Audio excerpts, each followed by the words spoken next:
Aku Demadi Rahayu. Katurake rasa syukur marang Gusti Kang Agung kesempatan bengi apa sih malam Jumat kliwon tanggal pira Kurbaya? Tanggal 22 Pak Di. Ya. Tadi kepase iki padha kumpul nindakake sing jenenge kewajiban utawa lelaku tirakat kelawan nyampung barang sing poso ngono ya. Puja puji lan dikiri mau wis di tindakake saiki sithik tak gawe wejangan supaya iso ndadekake kemanfaatan tumrape sakabehane proses palagan karepan Nusantara khusus ngono ya. Umume marang sakabehane sing gelem padha ngrungokake ngono ya. Tadine babakan ngaji sing jenenge makrifat.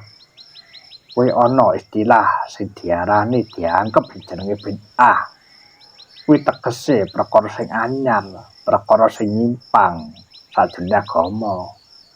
Karena apa? Pemahaman sing dianggep kuwi mistis utawa pengalaman kodene sing langgar babagan syariat lahiriahe sing duweni keyakinan babagan Gusti ini secara jasmanine utawa fisike ning pandangane wong Islam sing garis lurus lho ya utawa ahlus sunnah wal jamaah. Makane makrifat kuwi janjane tergantung sing lakoni karena sejatine sing jenenge makrifate kuwi ana warna-warna sing jenenge makrifat kuwi kok dene sing tak terangake wingi jenenge makrifat iblis ya ana ngono ya. Makane nek sing jenenge makrifatulah kuwi tegese dhewe iki carane nyampung kelawan pangirane kelawan Gustine ngerti babagan sing maha nyiptakake dadi ngerteni babagan sifat-sifate kodene sifate Gusti Allah sing wajib dipangerteni. Dadine sifat-sifat sing jerone Al-Qur'an utawa kitab suci kuwi ya kadang kala butuh jenenge pengalaman mistis supaya iso ngerti babagan tegese gugurake kewajiban. Maknane nindakake syariate ya tarekate ya hakikate ngono ya. Makane akeh wong sing cara-carane diarani sesat sinajan sinau babagan makrifat karena apa? Karena dianggap nyepelake babagan syariat ibadah ibaratnya gugur. Kenapa? Duweni pemahaman makrifat sing nyimpang sing duwe panganggep yen menungso wis temeka babagan tikan makrifat wis kenal Gustine secara lahir lan batine dadine ya paribasen rasa ndake kewajiban syariate utawa tata lahire kodene sing jenenge salat, poso, ibadah wajib liyane. Lah anggapan sing kaya ngono kuwi senajane pemahaman makrifat akhire ndadekake kuwi mau nyimpang kalawan ajaran kang sejati gitu ya. Karena apa? Wis ngrumasani wis manunggal kelawan Gustine. Dadine wis rasah nindakake babagan tata lahire wong mendina wis nyambung kelawan Gustine kelawan pangirane gitu ya. Ananging kudu ngerteni sing jenenge menungsa kuwi ana tingkatane. Piye carane ngunggahake derajate? Sing jenenge manunggal kelawan Gustine kuwi ana tahapane. Tahapane ya kudu nindakake sing jenenge syariate, tarekate, hakikate lan makrifate. Supaya ora diarani sing jenenge siramu wis manunggal karo Gustine terus ngaku dadi pangeran. Aku wis ndadekake kadang kala belajar babagan pemahaman iki diarani salah utawa sesat ya. Dadi sing jenenge manunggale kawula kelawan Gusti kuwi duweni yakinan manusa kuwi iso munggah derajate. Karena apa? Karena laku tirakate nyambung kelawan pangerane, obah musike, sakabehane kuwi disambungake kelawan pangerane. Ora kok atekes dadi pangeran. Karena tahapane manusa sinau kuwi kudu sinau babagan tarekate lan hakikate supaya ngerti makrifat kang sejati, supaya ora dianggep Gusti utawa pangeran kuwi mau sing ngerteni nek sejatine kawula ya kawula, Gusti ya Gusti. Ananging piye carane ya dhewe iki jikuk daya kekuatane kesifatane Gusti kelawan obahe sinda yani ngono ya. Makanya aja pisan-pisan sliramu wis nyau babagan ilmu makrifat terus sliramu dadi Gusti Allah utawa pangeran lho ya. Aku kuwi sing dadakake dajal temekane alam kaya padha kalawan makrifate sing durung sampurna temeka marang sing kuwasa ngono ya. Dadi nek sing jenenge ilmu sing bener-bener sliramu ngerteni babagan hakikat makrifate kuwi nggunakake rasane didadekake dalil pemahaman saben dinane kalawan pengalaman batine supaya iso kasab aja sampe duweni bisikan utawa ati sing dudu kesepatane pangeran sing diuti kuwi ya mung cahayane atine kelawan nur cahayane pangeran supaya mutlak bisa ngerti babagan kitab suci lan sunahe sehingga sliramu ora nyimpang saka ajaran yang sejati gitu ya. Dadi nek babagan penyawangi liyan babagan sinau kaya mengene iki marifatullah kuwi tegese sliramu pangerteni mahami babagan sejatine pangeranmu kuwi kodene akidah sing ngajarake babagan sliramu ngenal sifat-sifat Gustimu supaya apa temeka ilmumu kalawan akal sing mbok tampa lan ati sing sembarangi ketakwaan lan ngerteni babagan kewajiban lan aturan syariate babagan makrifate sing bener-bener utawa makrifat kang sejati makrifat kang sampurna dadi kudu patuh kalawan syariate sing jeneng syariat iki tata lahir tata batin makane aja ngampe salah anggone nyinaoni yen dibuka secara jerone jenenge wis nyambungake cipta rasa karsane kelawan pangerane ndadekake pakaryane Gustine kaya kuwi buka kasadarane saben dinane ngono ya. Dadi nek wis wong makrifate sangsa ibadahe luwih kental, luwih jero. Ibarate ora mung cukup ngugurake kewajiban 5 wektu. Tem mlebu metu ambekane wis nyampung kalawan Gustine. Kuwi sejatine makrifat kang hakiki. Tumuju dalan sakan parane dumadi dumugi kasampurnane dumadi. Maknane ngerti asal usul. Ngerti carane bisa bali marang Gustine ngono ya.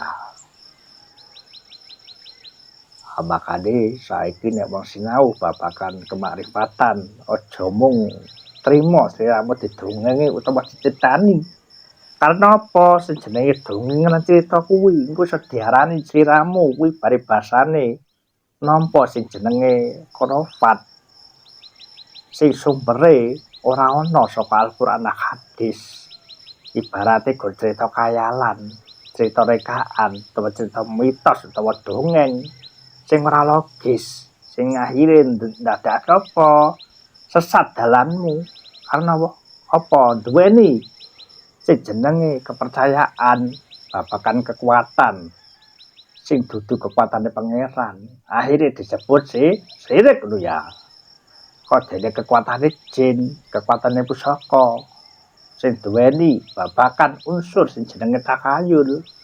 Percaya marang babagan pergaiban sing ora iso dipertanggungjawabake kuwi jenenge khurafat lho ya.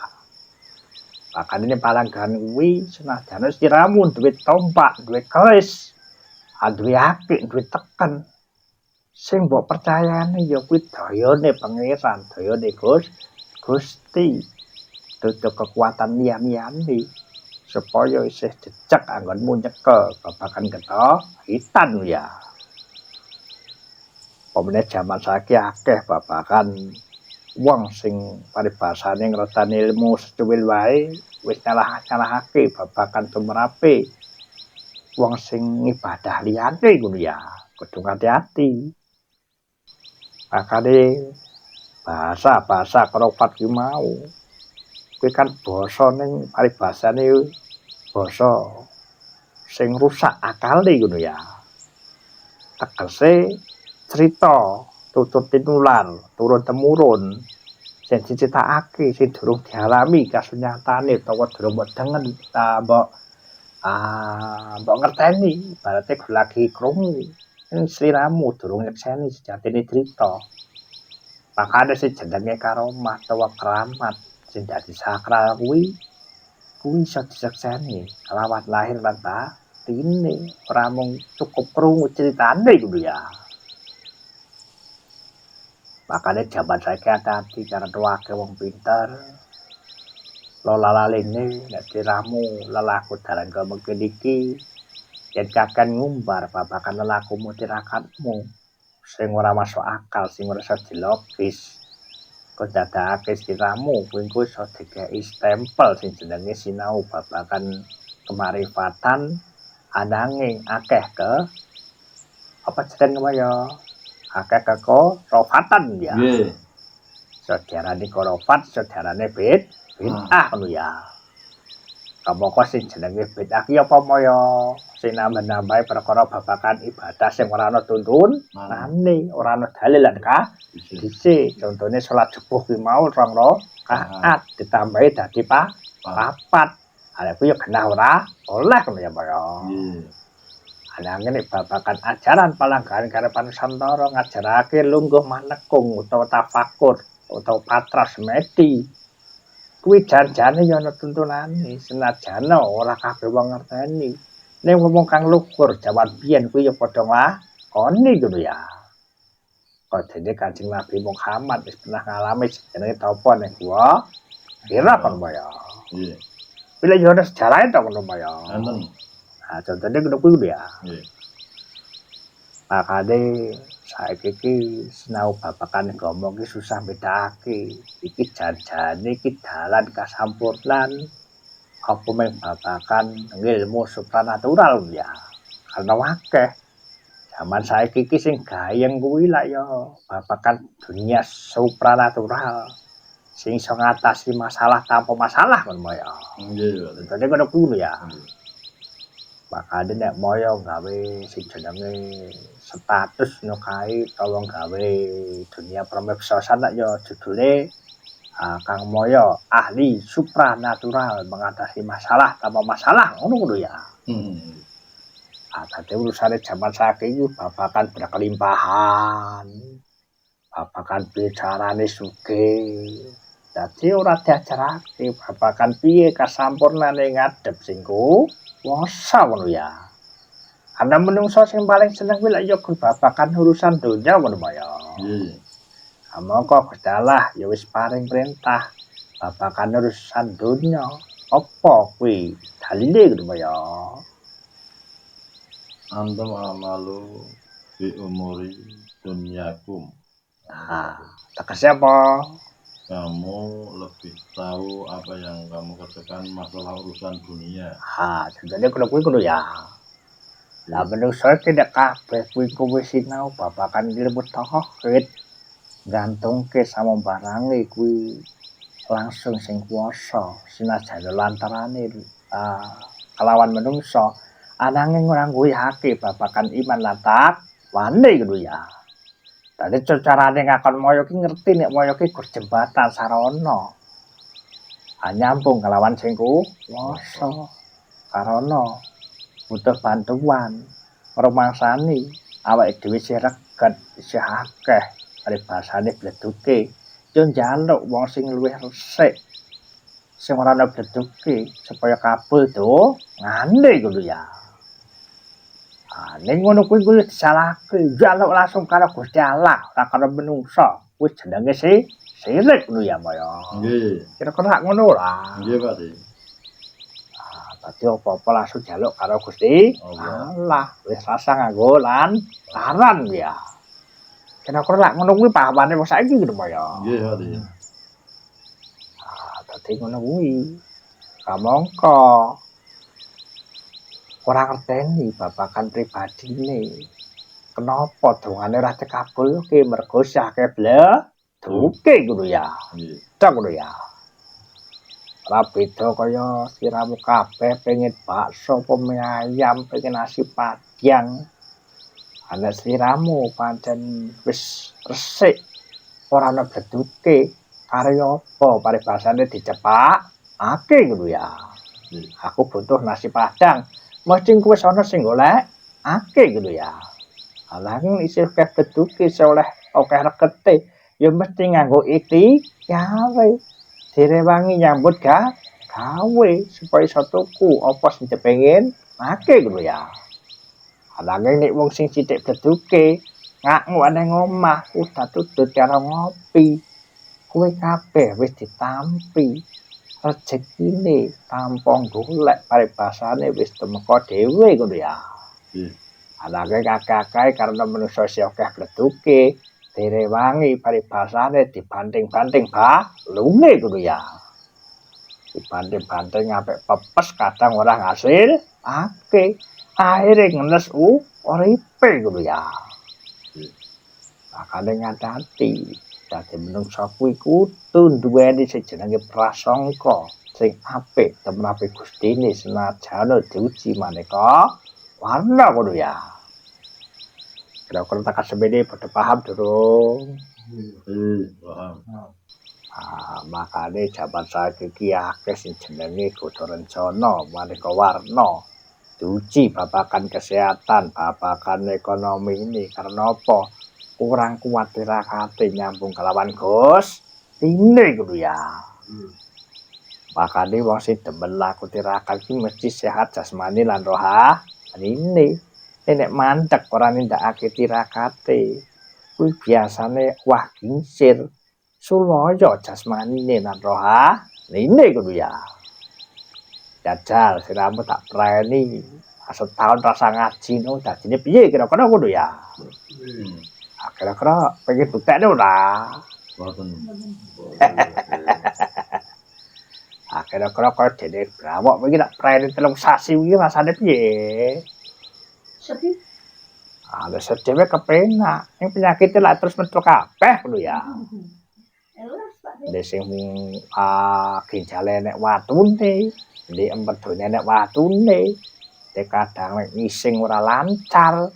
Kasarane kudu ya. Kaya ngaji suwe ra ketemu, jarang ngaji, pidurun gatelen, nek gatele nang jero dikukur ya ora kena. Tepas mlecet ning ora ilang gatele. Dadi kuno kuwi ngono ya. Tapi demaya suwe ora laku tirakat are botak watuk mlaku sithik menggah-menggah hamba hande ngono ya. Ada ngalami kabeh ngono ya. Makane pentinge wong laku tirakat kuwi mesti bakal sehat jasmani lan rohanine. Saiki para siswa palenggahan karo Nusantara wis saiki lagi manja ngono ya. Dadine lagi menikmati suasana laku pribadi ya apik ngono ya. Misale ada pengumuman ngaji repot Pak D kasarane kudu kuwi ngono ya. Alasane mesti iki kuwi iki kae ngono ya. Disibuk sing jagong disibuk sing wis warna gawean ya. Iya apa-apa. Nek kuwi engko yen hidayah kasadarane wis temeka. Kalawan ujo lan uji saka sing kuwasa, mesti engko tetep teka bali ning palenggahan karo Ibanusan. Ngono ya. Ditonton wae ngono ya. biasane engko nek wis kira-kira wis total pikirane, wis sumpek rasane, mesti engko tekok jadwal ngajine ngono ya. Engko nek wis kepenak longgar penggalihe, padang rasane, absen wae ngajine ngono ya. Ya ngono ora kira-kira. Wis umume ngono kuwi ngono ya. Ya setelah waktu ngono iki jangane muga-muga bisa dadakake kemanfaatan marang sakabehane ngono Mbak ya. Ya cukup semene ditutup. Saku Demadi Rahayu. Rahayu.